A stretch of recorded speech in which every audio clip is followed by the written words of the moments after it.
అందుకు యేసు అతనితో ఒకడు క్రొత్తగా జన్మించదని కానీ అతడు దేవుని రాజ్యంను చూడలేడని మీతో నిశ్చయముగా చెప్పుచున్నా అంటారు. చూడండి, అసలు చేయడం కాదు, చూడలేదంట. నీటిలో బాప్తిసం తీసుకుంటే ఒకడు కొత్తగా నీటి మూలంగా ఆత్మగా జీవించాడు. ఒకడు కొత్తగా జన్మించడానికి ఎలా జన్మించాలి? కింద 5వ వచనం చదవన్నమ్మా. యేసు ఇట్లా నేను ఒకడు నీటి మూలముగాను ఆత్మ మూలముగాను జన్మించితేనే కానీ దేవుని రాజ్యంలో ప్రవేశించలేడని మీతో నిశ్చయముగా చెప్తున్నాను. హల్లెలూయా. ఈ మాట తప్పిపోమా. చూడండి, మనం బాప్తిసం నీటితో గ్యారెంటీ తీసుకోవాలి. నీళ్ళలో ఆయన మహా గొప్పతోడు యోర్దాను తీరంలో మునిగినాడని బైబిల్ చెప్తుంది. నీటిలో దిగినాడంటే మునిగినట్లే. ఇంకా బాప్తిసం ఇచ్చాడని. నీటిలో బాప్తిసం తీసుకుంటే దేవుని రాజ్యం చేయడం కాదు, చూడలేంట. ఎలా జన్మించాడంటే ఒకడు నీటి మూలంగాను ఆత్మ మూలంగాను జన్మించాలి. ఆత్మతో ఎవడు బాప్తిసం ఇచ్చే అర్హత లేదు, దేవుడు మాత్రమే బాప్తిసం ఇస్తాడు. ఆత్మతో మనుషులు ఎన్నిక లేదు. పరిశుద్ధాత్మతో బాప్తిసం ఇస్తున్నారు, రకరకాలు చెప్తున్నారమ్మా. కాదు, పరిశుద్ధాత్మతో ఇచ్చేవాడు ఎవరు? యేసు ప్రభువే. అది కోట్ల జనములో ఒకరికి మాత్రమే ఇస్తారు. పరిశుద్ధాత్మతో బాప్తిసం ఇచ్చాడంటే ఇట్లాంటి నీళ్ళలో యేసు ప్రభు స్వయంగా ముంచుతాడు. నీళ్ళు తడిసిపో, బట్టలు తడిసిపో.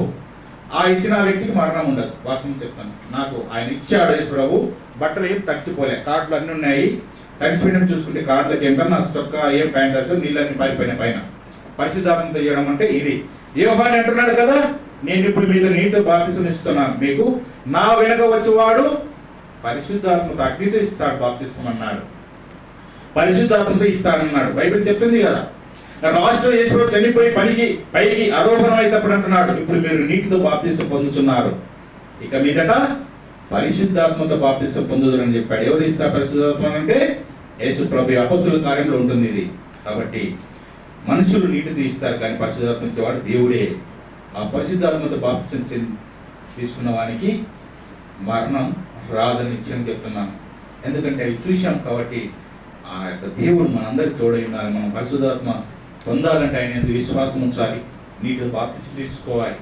కాబట్టి ఈ వాక్యం మీ అందరి హృదయంలో ముద్ర వేయబడి మనము లోక సంబంధం కాకుండా, మనం పాపముంజులకు వెళ్ళకుండా, మరి మరణానికి దాసులు కాకుండా మనం ఉండాలంటే ఏం చేయాలంటే మొదటి యోహాను 1:9 మన పాపం మనం ఒప్పుకోవాలి. మన పాపం ఒప్పుకుంటే ఆయన నమ్మదగిన వాడు, ఏం పాపం చేయలేదని చెప్తే మనం చూసుకుంటామంట.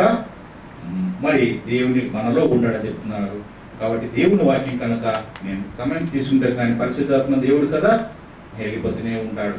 చెప్పేవాళ్ళు మేము కాదు. కాబట్టి మరి టైం ఎక్కువ తీసుకోవాలనుకోండి, దేవుని చిత్తమైతే ఈ యొక్క వాక్యం చేతి క్లోజ్ చేసి క్లోజ్ చేస్తున్నాను.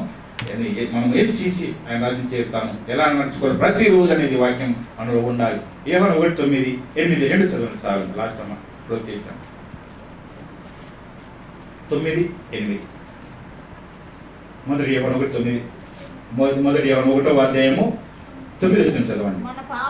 ఇది మనం చేయాలి. పాపంలోకి వెళ్ళకుండా, మన నరకానికి వెళ్ళకుండా, అగ్నిగుణం పడకుండా ఉండాలంటే ఇది చేయాలి. మన పాపమును మనం ఒప్పుకొని నేడలా ఆయన నమ్మదగిన వాడును నీతిమంతుడు గనుక ఆయన మన పాపమును క్షమించి సమస్త దుర్నీతి నుండి మనను పవిత్రులుగా చేయన. హల్లెలూయా. మనం ఏం చేయాలి?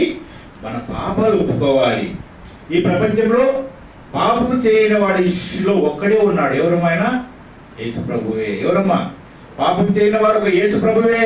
మిగతా వాళ్ళంతా అందరూ పాపం చేస్తున్నారు, ఏ భేదం లేదు, అందరూ పాపం చేస్తున్నారు. కాబట్టి పాపం చేయని వాడు ఒక్కడే ఉన్నాడు, ఆయన ఏకైక తండ్రి కుమార పరిశుద్ధాత్మ మన యేసు ప్రభువే.